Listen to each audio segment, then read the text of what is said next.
بسم الله الرحمن الرحيم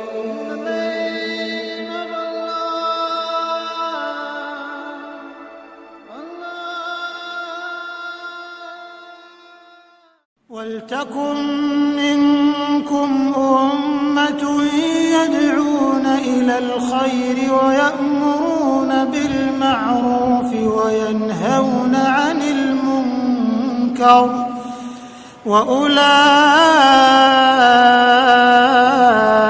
هم المفلحون.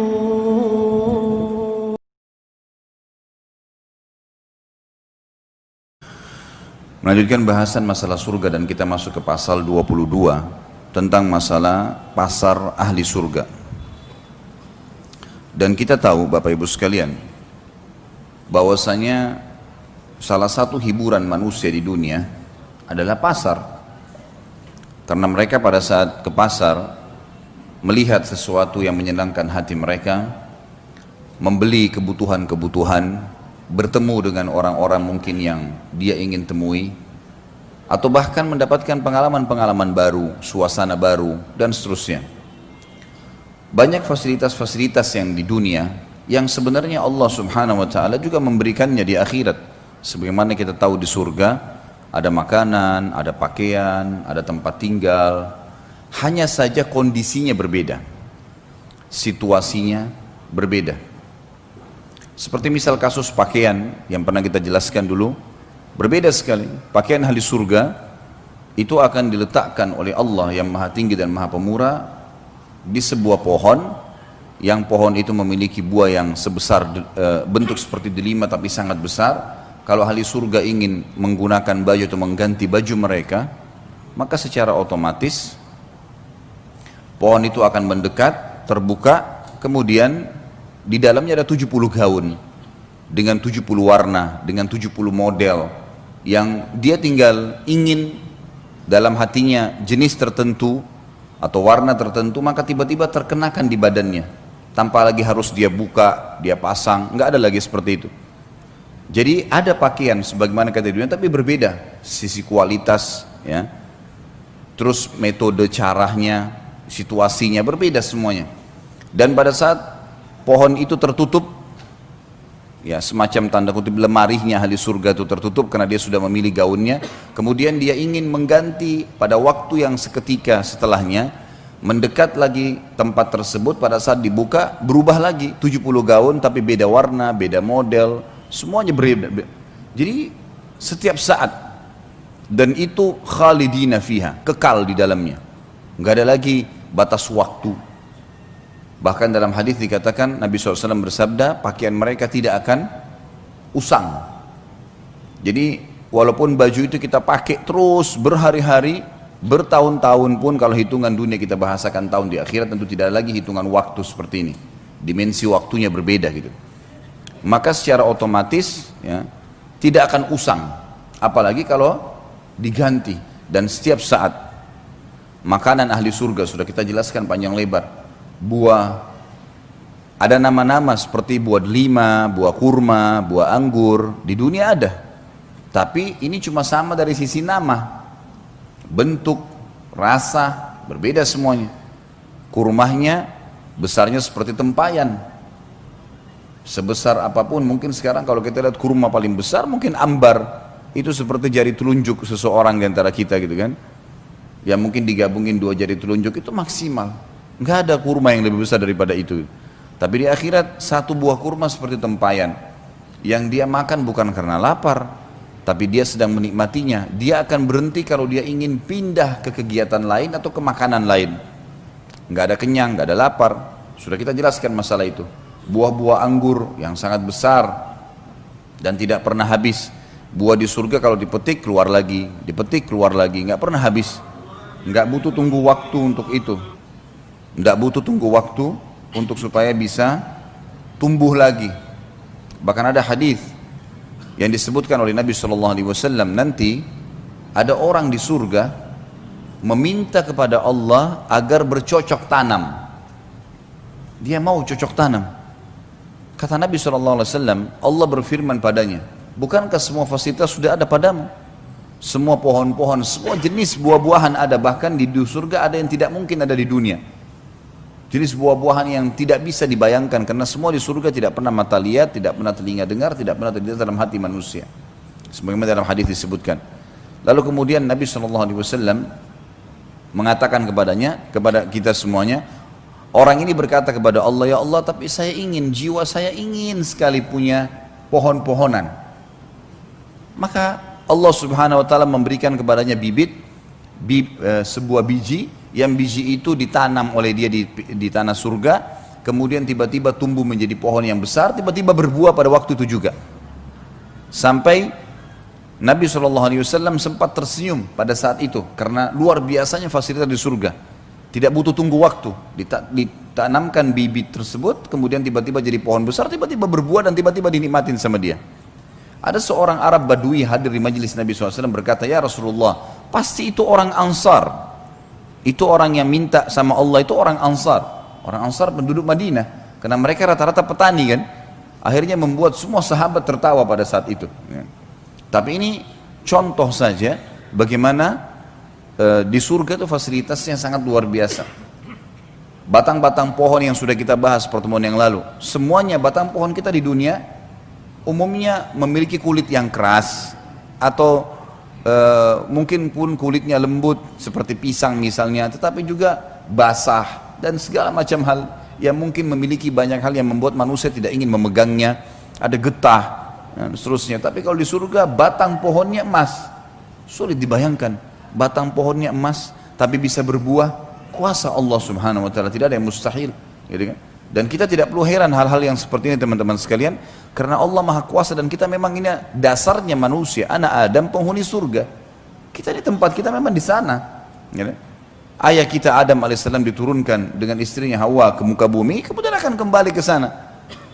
Cuma sedikit cobaan di sini sekarang, ini loh perintahku kata Allah, untuk kembali ke tempat kalian, bahkan bisa meninggikan derajat-derajat kalian, lakukanlah ini, itu dan seterusnya. Ya, ketaatan-ketaatan dan tinggalkan kemaksiatan. Tapi orang yang bangkang tidak akan ke sana loh ya, tidak akan kembali ke tempatnya, dia akan kembali ke neraka, tempat siksaan yang sudah disiapkan sebagaimana sudah panjang lebar kita jelaskan.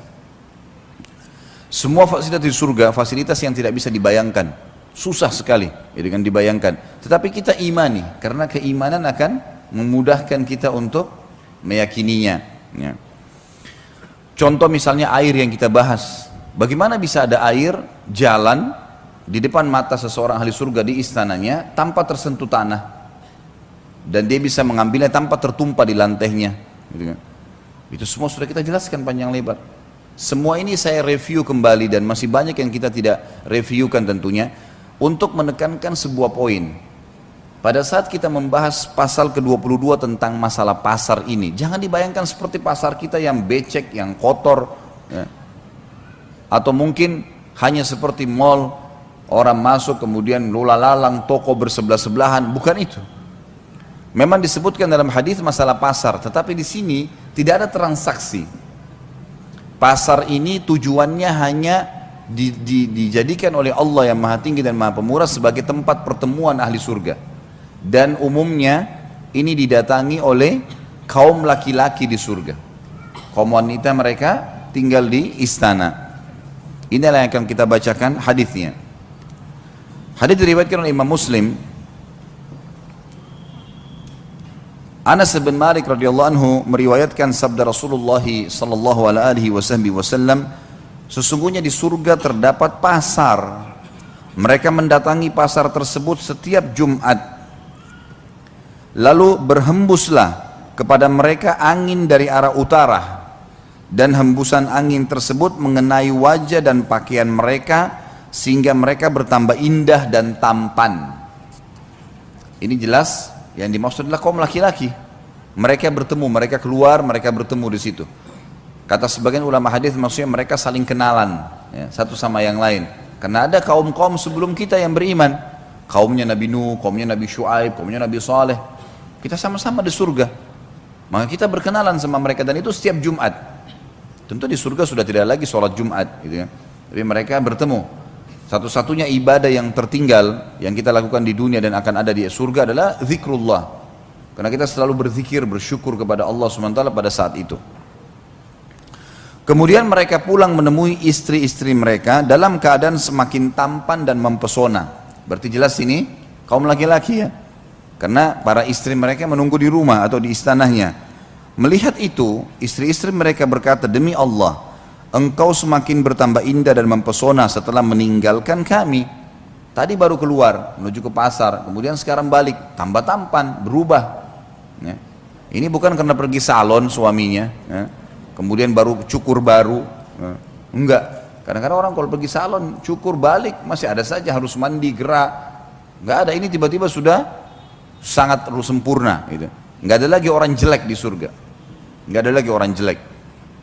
Dan sebagaimana juga sudah dijelaskan, salah satu ciri ahli surga adalah mereka memiliki kulit yang sangat bersih. Ya. Enggak ada lagi orang yang memiliki kulit yang kotor, yang gelap, semuanya sudah berubah. Dan pada saat itu Allah yang maha tinggi dan maha pemurah juga menjadikan para istri di istana-istana mereka berubah juga tiba-tiba menjadi lebih cantik dan lebih mempesona dari sebelumnya. Karena para laki-laki penghuni surga berkata, demi Allah, engkau juga semakin bertambah indah dan mempesona setelah kepergian kami. Dan ini sekali lagi ya, tanpa melalui proses. Dalam arti kata, ya Allah SWT ubah. Menjadi tiba-tiba lebih tampan, lebih segar, ya, lebih bersih, lebih rapi. Ya. Semuanya tiba-tiba seperti itu. Dengan kuasa Allah Subhanahu Wa Taala. Karena memang surga tempat kenikmatan. Makanya Imam Ahmad rahimahullah mengatakan, tempat istirahatnya orang mukmin di surga. Dan bumi ini, dunia ini bukan untuk istirahat. Salah. Kalau ada orang mukmin terus berlihai-lihai, malas, tidak sholat malam, tidak baca Quran, tidak hadir majelis ilmu, tidak puasa, maka ini orang yang salah ini. Karena dia harus tahu perbuatan-perbuatan ini yang membuat dia nanti mendapat derajat yang tinggi di surga. Di sana saatnya istirahat. Ya. Sekarang kita bekerja, seperti kita lagi keluar pagi, bekerja ke kantor, kita ikut jalan macet, apalah segala macam rintangannya, suka dukanya, hujan, segala macam, bekerja capek, pulang malam istirahat di rumah. Rasionalnya begitu. Jadi memang saatnya kita bekerja, Bapak Ibu sekalian, jangan malas-malasan. Sholatlah, puasalah, ya, sedekahlah, zikirlah, bacalah Al-Quran, hafal Al-Quran itu. Jangan penyesalan nanti terakhir baru datang. Ini rugi sendiri kita nanti, ya.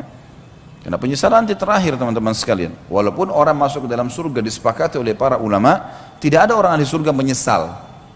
Karena nikmat yang paling rendah pun di surga sudah membuat mereka sangat puas. Tetapi perlu kita renungin, selama kita masih hidup di dunia dan kita punya peluang untuk meninggikan derajat kita, kenapa enggak?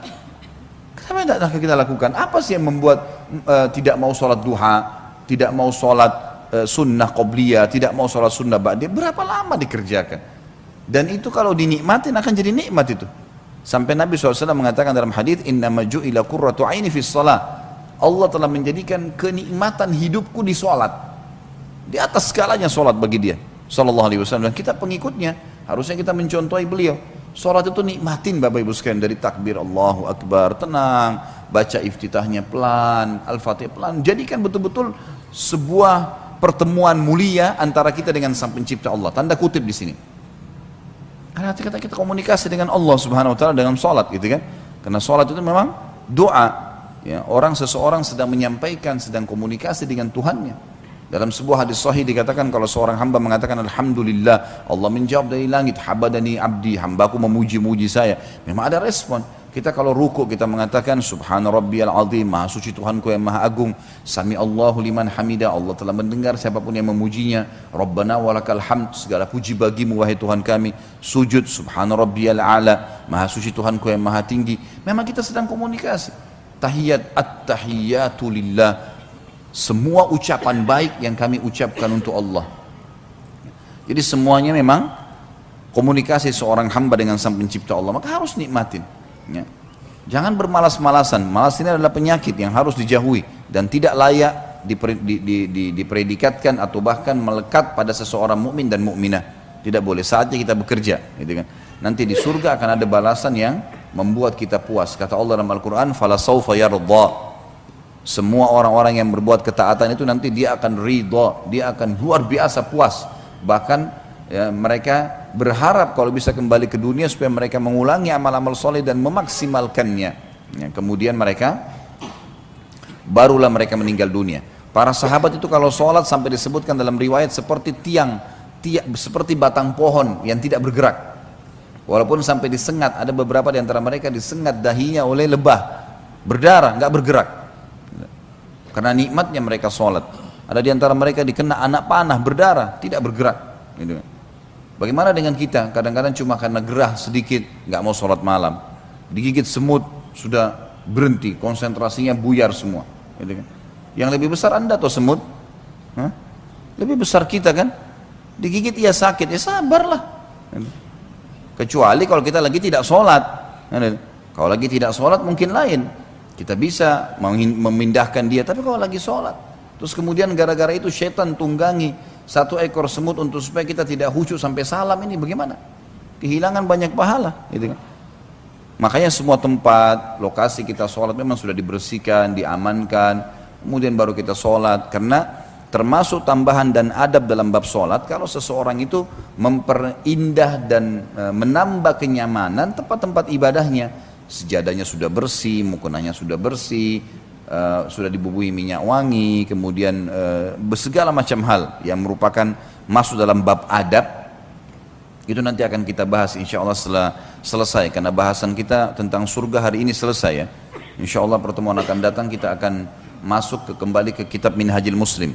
Kita akan lanjutkan bahasan kita, karena ini sebenarnya bahasan buku Rasulullah SAW cerita surga dan neraka ini pelengkap dari bahasan Minhajil Muslim.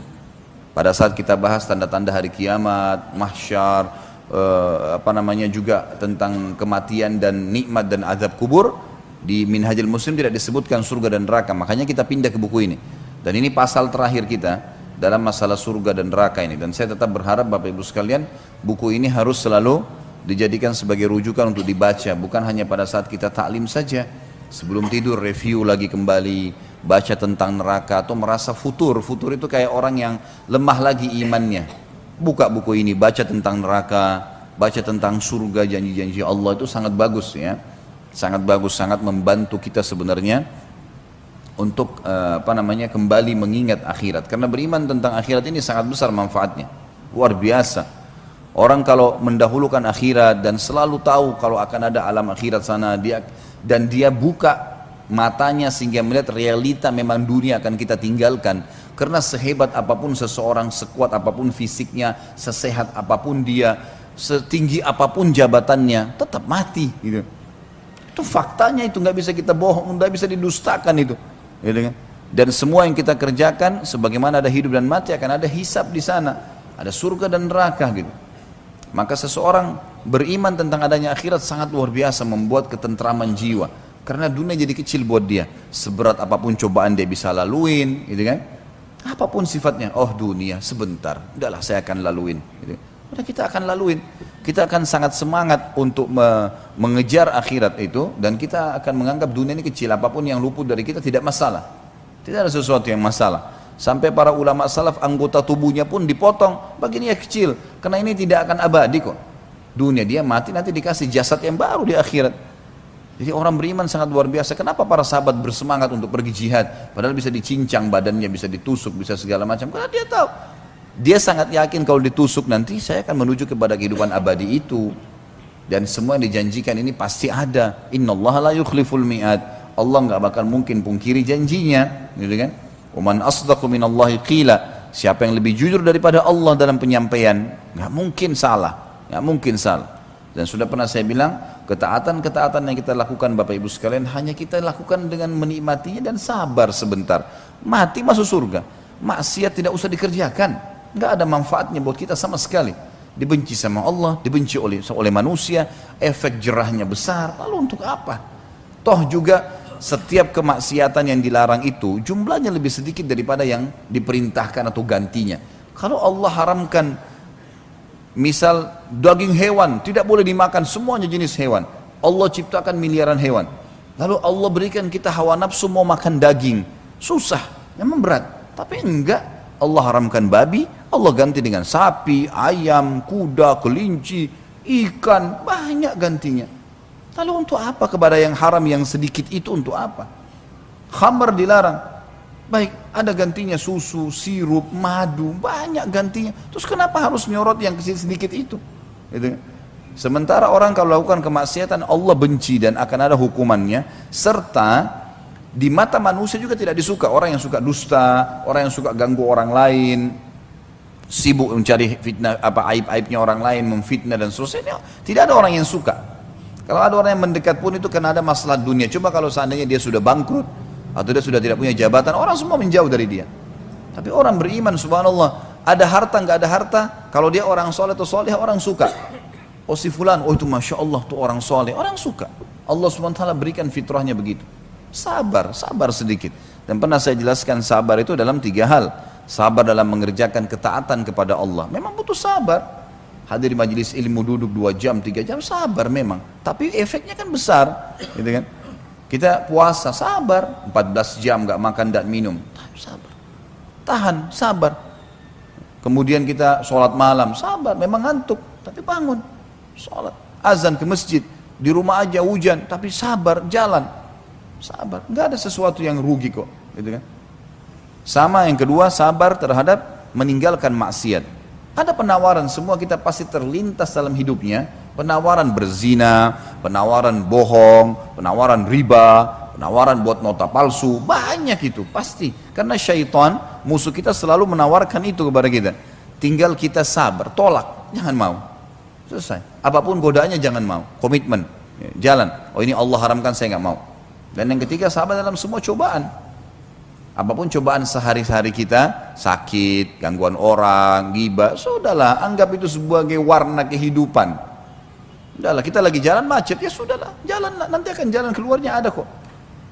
Kita ngoceh-ngoceh juga, macet tetap nggak bisa berubah. Kan? Sabar saja, nanti kita akan dapat jalan keluarnya. Kan gitu. Lebih baik orang menikmatinya, beda dengan orang yang tidak menikmatinya. Sudahlah, apa boleh hujan, ya sudah. Gerutu sampai ke rumahnya hujan, udah basah. Ya, pikirannya jadi kalut, ya, memungkiri takdirnya Allah, banyak masalahnya.